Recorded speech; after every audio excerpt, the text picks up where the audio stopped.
Hello. So today we are going to dance with Ami Skånberg. Ami, we've met each other maybe a few years ago, and I have felt very privileged to be included in your dance and to share in that. So I wanted to dance some more. How would you introduce yourself if people don't know you?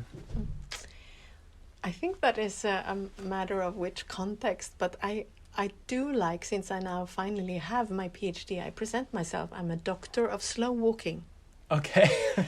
Because, yeah, there is always a beautiful connection. That as soon as I say that, I see how people desire slowness. Yeah. So it's a good start. Yeah. But of course, sometimes I say I am a dance person, a performing arts person who works with text, narrative and film. And now also an educator here in Stockholm. Yes. Where I was happy to meet you also. Yeah, at the SKH, the University of Arts in Stockholm. Excellent. So today, what are we going to dance? What are we going to do together? So being in presence of maybe dance. Yes, that's what you were naming it when we were communicating. So being in presence of maybe dance. And so we start with the Suiashi. Yeah, sliding feet. Slowly. Feet. Yes. Yeah. I think it's good that we repeat it because it is Suriashi. a nice word and a new word for myself and for many. Yeah. So we begin with that, and then if a dance occurs, we allow it to occur. Yes. Yeah. That is really interesting to do, because if we are dance persons, we have many years of being responsible for space, being responsible for other people. Which I think we should. Yeah. But sometimes we think it's all about us, that we have to do something, like entering a space like an exclamation mark. Mm-hmm. And by walking slowly in space, we are maybe sensing the space more. And I think that the slow walking does that. That it takes away... It gives us the possibility to say no. I don't have to be the exclamation mark. I can enter this space being invisible. Yeah, I like this. Exactly, it's an invitation to wait almost, and to see the dance emerge. Would that be fair? Yeah, that I would. Yeah, waiting you create like a waiting room. Yeah. And that can be as long as you want.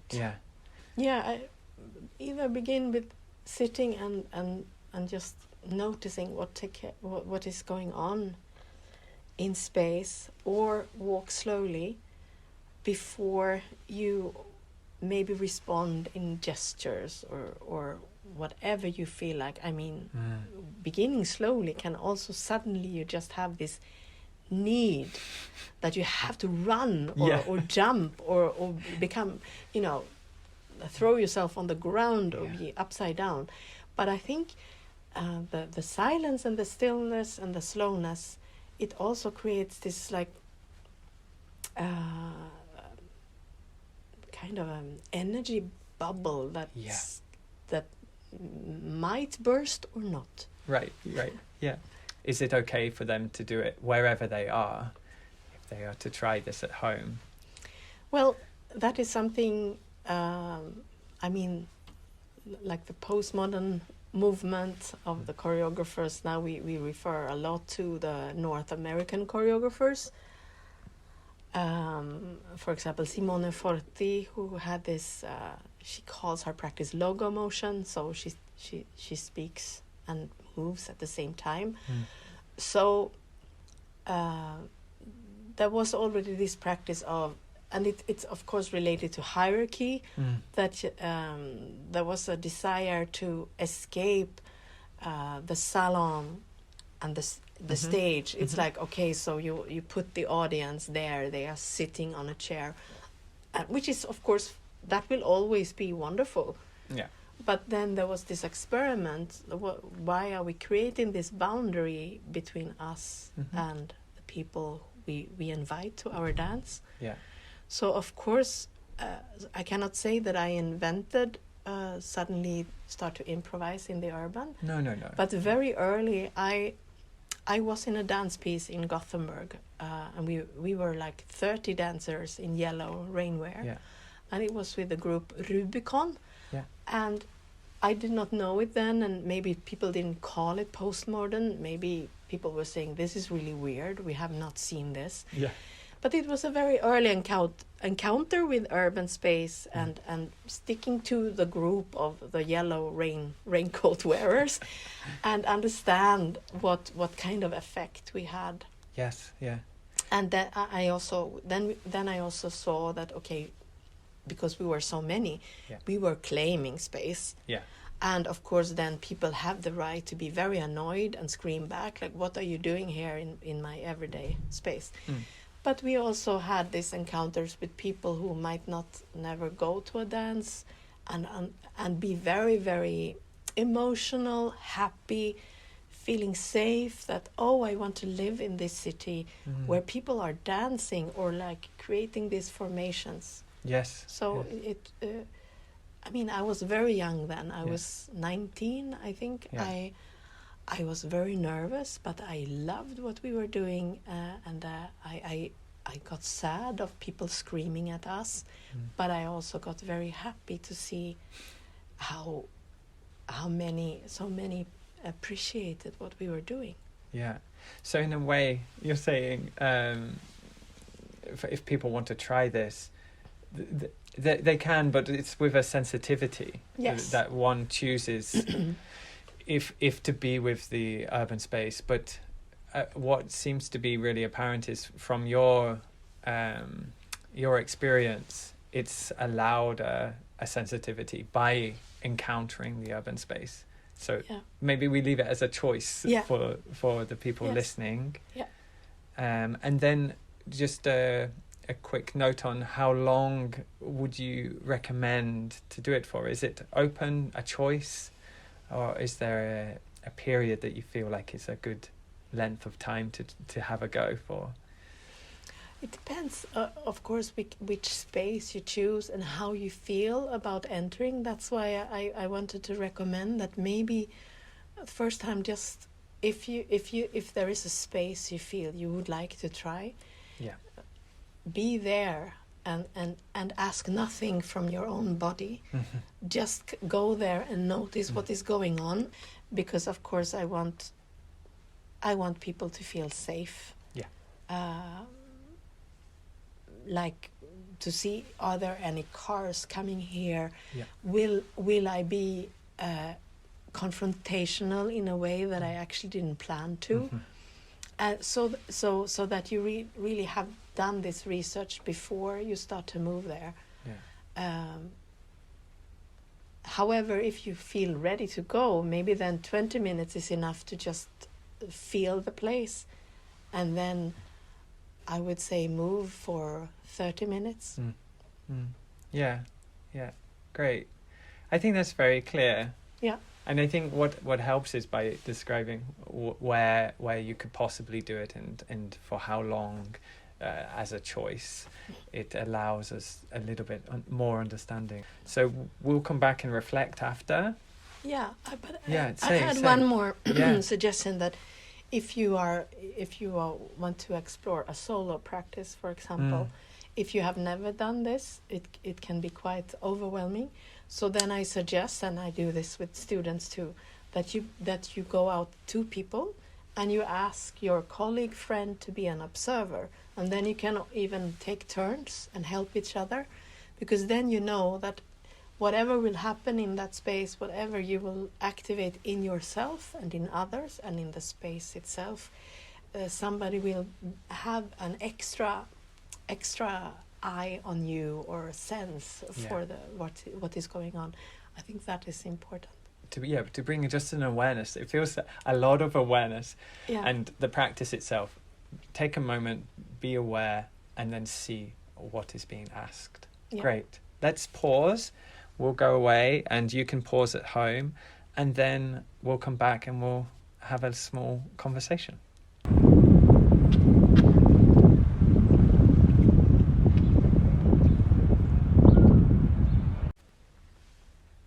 Great. So we are back. So the first thing that I wanted to discuss and talk about, which isn't explicit actually, I realize now in our introduction, is to do with the ancestors. Because as we were moving, you invited a quality which I find really interesting and very generous, where you asked, can we speak? Yeah. As we were slow walking. And I said, oh, yeah, of course. And then you spoke about what ancestors are behind you supporting this walk, so to speak. You even gave a gesture of 2 hands holding the back as I slow walked. And in that, we also spoke a little bit about the body disappearing. So I wanted to speak a little bit about, or ask you a bit about, what is this experience of disappearing and leaning back into what already exists and what is like coming from the past. Yeah. Yes. So Suriashi is part of a Japanese dance practice, but you can also find it in martial arts. And Nishikawa Sensei, my master, said that what is most important is not the audience that you are performing for, but it is your ancestors. You have to know them, and you have to bring them with you. And that for me became a quite difficult task. Yeah. But I realized that, okay, so I'm Swedish. This is probably, and during my PhD I also read about, and I spent many times also in Japan and saw how my friends, for example, would have the ashes of their ancestors at home. So it's not only in dance, it's also society. Yeah. That and it's very real then. It's very real. It's a materiality. And also, I mean, we have All Saints' Day in Christian practices, and there is Halloween, there is a kind of engagement of past souls. And then we decide to practice it differently. But it made me realize how we kind of put our dead on the graveyard, and we never embody them. We go maybe to a place, and so for me it was a early request of trying to embody your ancestors. And since I work with dance and the body, it was also it's also about how we share space. That if we also invite non-humans or ancestors that are gone, and if we make them as important as what is going on here and now, it will affect us. It will affect how we move, and it will make us more careful about space. And as I told you, I also have a film practice, and when I edit the video, sometimes you work with a concept opacity, that a person in the screen can be 100% visible, but you can pull the parameters and make somebody invisible. Yes. And I thought that is also it's struck me that is what Suriashi does, that it's also a practice of becoming invisible and lowering your presence. And when you do that, you also make it possible for others to come forward. And I thought it was a really important mental task or philosophical task to think, what if my great-grandmother is here now? Yeah. I never met her, but of course she has affected me. Yeah. And I mean, in dance practice, it's like I often think of that. How can I, for example, know exactly how Martha Graham moved? I never met her, but I kind of embody her philosophy, and Alvin Ailey and others. Yeah. So I thought that this is something that we should not neglect in dance practice, and I also must say that it can also be a very sensitive question. That once in Australia, I was teaching Suryashi, and there was this woman who said, "Don't ask me to bring in my ancestors because they don't make me feel good." And I'm really glad she did that, because then I understand that this has to be also taken care of. Yes. So that's why I ask you or people I practice with that please, if you can, don't bring somebody that will bother you. Yeah, this was very clear, actually, when you said it. Yeah, I'm glad you bring that up. Yeah. And the first years when I started to practice in urban spaces, and of course rural spaces too, I didn't know how to do with a problem. So I just stick to walking with my teacher, because she died 2012. So first I worked with kind of the absence of her. And I had to tell myself it's enough.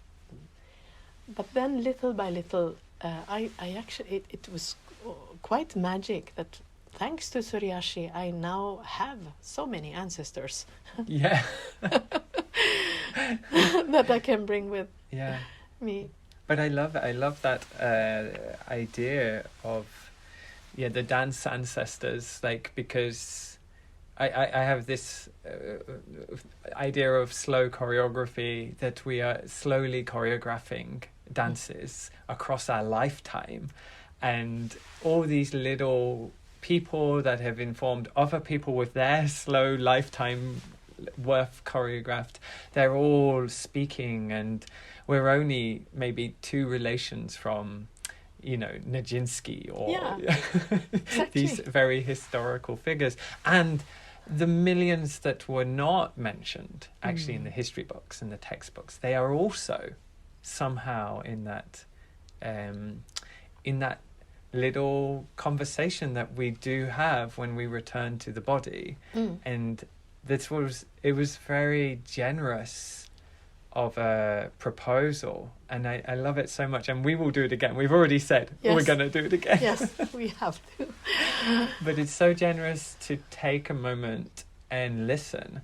It makes me think of how it is a practice of empathy, and especially in this busy urban space, or a space with many bodies, many conditions, many activities and volumes, and we had people slowing down, but I never felt like we were intrusive.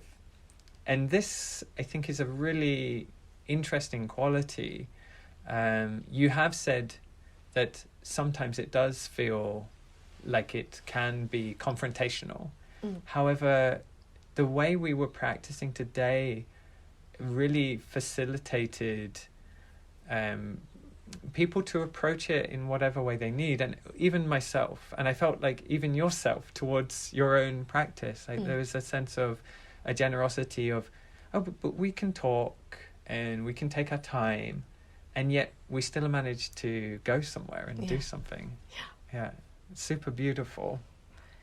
That's interesting also how we make choices to, for example, I went to this little fence and started to use that, and then we had this moment where we found leaves on the ground, and first we just touched the leaves, and then we would throw them.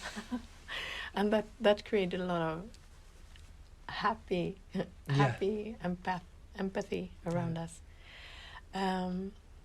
I think it's like this, because you were mentioning dance history and how these kind of giants and icons are actually only a few generations away, and how do we embody them. It can also be a matter of, we are taught to remember some, but this sensitive work, suddenly you are surprised, but wait a minute, this person, and then you suddenly it can be something that you forgot, but suddenly that person appears, and you realize maybe this was the most important person for all the choices I made, being an artist, dancer, educator, narrator. Yes, yeah. So, I mean, it's also, I think what is interesting when you do a sort of the same practice for many years and you test it in so many different spaces. Of course, each practice is new. So it's not. So I mean, even though I do exactly, I put my body in this same kind of construction. And of course, that is because I am so interested in spatial awareness. But many times I feel that the slowness is also super fast. It's just super fast. And it really generates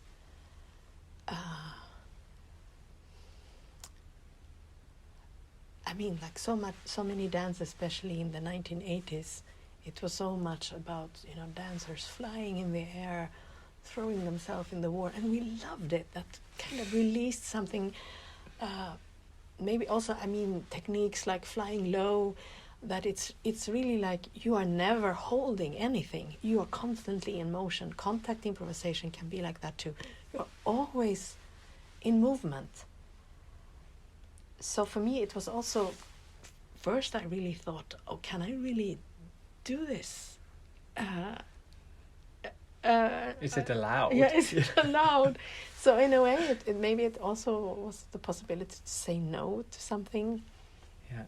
And we also talked about criticality too. Yeah. That especially when we are talking about spiritual practices, and Suryashi is technique for performing arts that exists both in the kabuki, Nihon Buyo, the Noa theater, but the body construction is a bit different. Buto, of course. No, I lost my thread. You were saying that it's... Oh yeah, the criticality. That I think what it did a lot to me is like changing the norms of what I'm supposed to do. Yeah. Both as a human, in everyday life, but of course also in a professional artistic practice. Yeah. And it's so interesting how it continued to generate a wheel where I was like moving a bit forward and then back. So for example, I then interviewed the choreographers who did this piece that I was talking about, the Rubicon, Stadens dansare, the city dancers. Yeah. A very early piece, 1987. Then I didn't know that, but one of the choreographers said that she was so much aiming for slowness.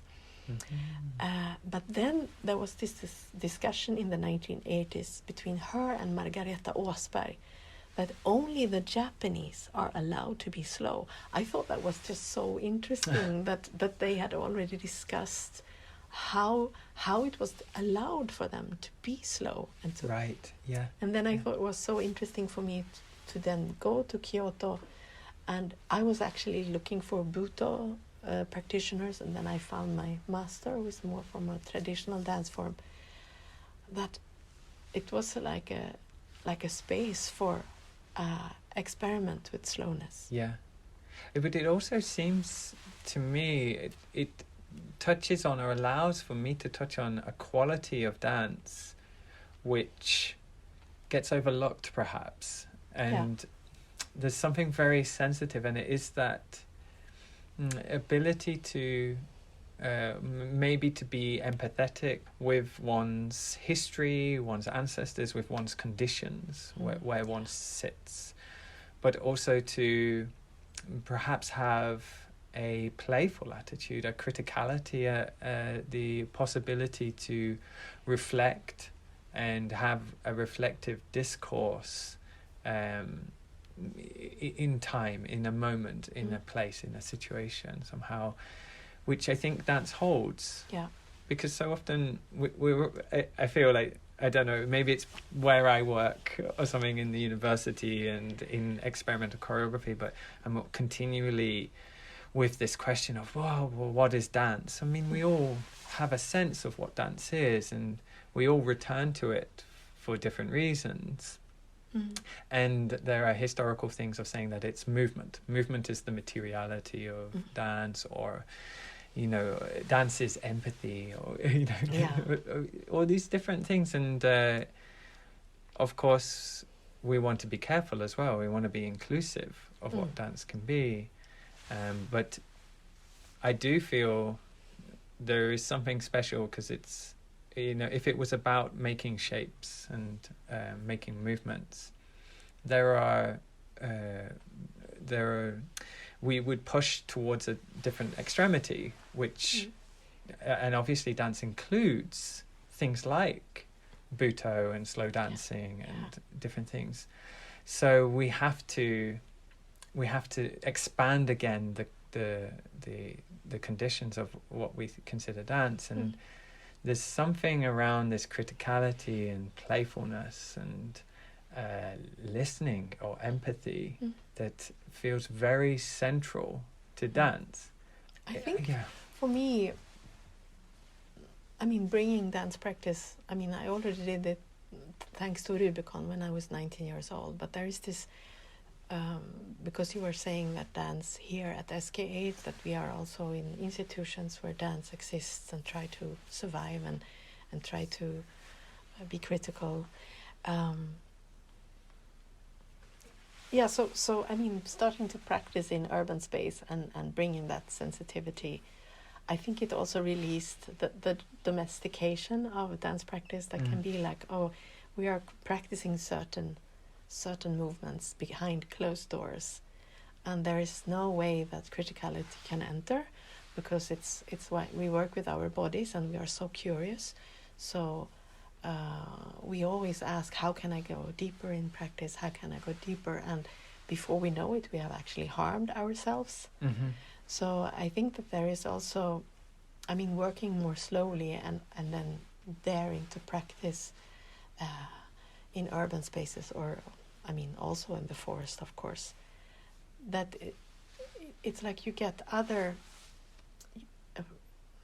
there's a possibility to ask other questions about why you are doing what you're doing, and you get different responses than when you are in a group with, for example, only dancers, 30 dancers.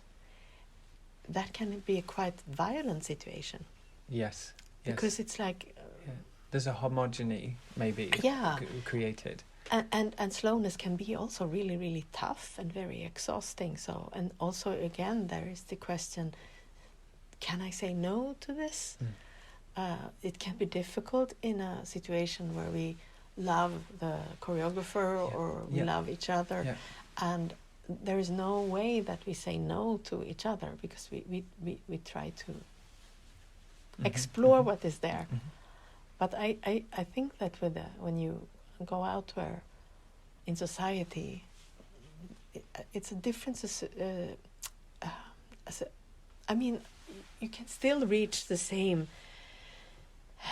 transformation that you can also have in the studio when there is silence and you get the energy from other bodies and from a teacher or choreographer. But there is something else, being slow together with people who they didn't ask you to be there, or I don't know, do you? No, it makes me think of, so I feel like I've said this a lot in the few days, so but when I think of empathy, I think of context switching as one of the most as a recognized form of producing empathy. So by experiencing other contexts, one can open oneself up to be more inclusive in their values. And I think that seems to be what you're speaking to, is that by attending to an urban space or attending to a public space, and we can question these concepts as well, like what makes it public, what makes it urban, and what how is it not another type of homogeny, but by attempting to context switch by attempting to move to a different place and to situate oneself in perhaps an uncomfortable situation, and then still be rigorous about one's attentiveness, or perhaps we could even push it and say an efficacy of like being integral to one's values and trying to critique them and be open to understand how they have shifted in a certain context and place. And I think that's what's so generous about your practice, and it's so long, it's so well formed. I feel like there's so much more to talk about and say. But do you have anything else you would like to add? Now I've introduced another few things. Maybe just, what I say to people who are practicing slow walking, or specifically Suryashi the first time, I say that this might be the first and last time that you are trying this, and you might never do it again, or it might be the first day of a practice that will follow you for the rest of your life, as it did with me. And I must say, many times I often feel that I don't want to do anything else than this. I also invited people to do experimental pilgrimage in Suryashi, and then we walk together. We walk in Suryashi like very, very slowly. We walk together for 1.5 hours, and that can be persons who are not from dance practice, and I always then care about are their bodies painful, but it's like maybe we can also say that especially now there is a competition between time and space, and I think that when we move slowly in a space, it's as if space finally gets bigger and we forget about time. And time didn't used to be so important in our lives. I mean, it came with the with the trains and the clock. So maybe we are still adjusting to that, but I think that that's what I feel myself, and when I invite others, that finally space matters and presence matters, and suddenly you start to hear sounds that you didn't know were there, and you discover micro gestures of leaves trembling, that they are always there, but it's like if you rush through, you don't. But Ami, there's a sense of like you're suggesting that it's the or no, I don't think you are suggesting that, but there's a quality of like returning to the same practice or dance, and somehow I can't imagine for you it is the same, because it seems to have so much richness. But I understand why you would perhaps allude to the idea that to return to this to the same practice, because today it's never the same. No, right? Today was very unique as well, and I'm curious. Like, I have a thought that no matter who we're with, we will alter. But that's inbuilt into the practice anyway. To listen to the space and to allow it to, or the people to allow it to change. So, yeah, it's an interesting comment that you bring up. To maybe you won't, but maybe you will. But almost, can we not? Now we're infected with slow dance, with slow walk. Yeah. No, but I think that the reason I often say it is because it might be quite overwhelming to be asked to walk with your ancestor. Like, it was overwhelming for me, but since I had already practiced for so many years, I knew how to kind of take care of that question. But if it's the first time you hear such a question, it can be very, very frightening. And I don't want it to be a frightening practice. So I think that it can also be that if it's too overwhelming for you, you can pause it. And then you can return to it. Yeah, no, I get that. It's really generous. I'm so grateful. If people want to hear more about you and your work, where would you direct them? Well, if you're interested in my thesis, I actually put it on. If you look at ResearchGate, or it's open access, so you can reach it, and it includes 11 hours of Suriashi video. Great. Alone and with others. I also have an Instagram account. It's called Studio Buji. Yeah. Buji is a name my Japanese friends gave me. They thought that since I have been touring a lot, they saw, oh, but you are like the old Buddhist monks who would like go from place to place to kind of provide messages. Oh, fantastic. So Buji, it's kind of an invented word, but we use the signs for dance temple, but it's a moving one. So Studio Buji, that's me on Instagram, and then I also have an Instagram account for the master education, yes. Made in Stockholm. Yes. I also for many years had a bloggen om dans in Swedish. Oh, fantastic. Some of them are now also in English, and I try to. I can link all these in the show notes, but yes. You're everywhere, and Google your name, you'll find you. It's fantastic work. Thank you so much. Oh, but thank you, Peter. I'm so glad that you invited me to do this. Yeah, and I hope the dance continues somehow. Like you say, we come back to it, we find our way, and we live with these questions. Yes. What a gift. Thank you. They are shimmering with us. Thank you so much. Thank you.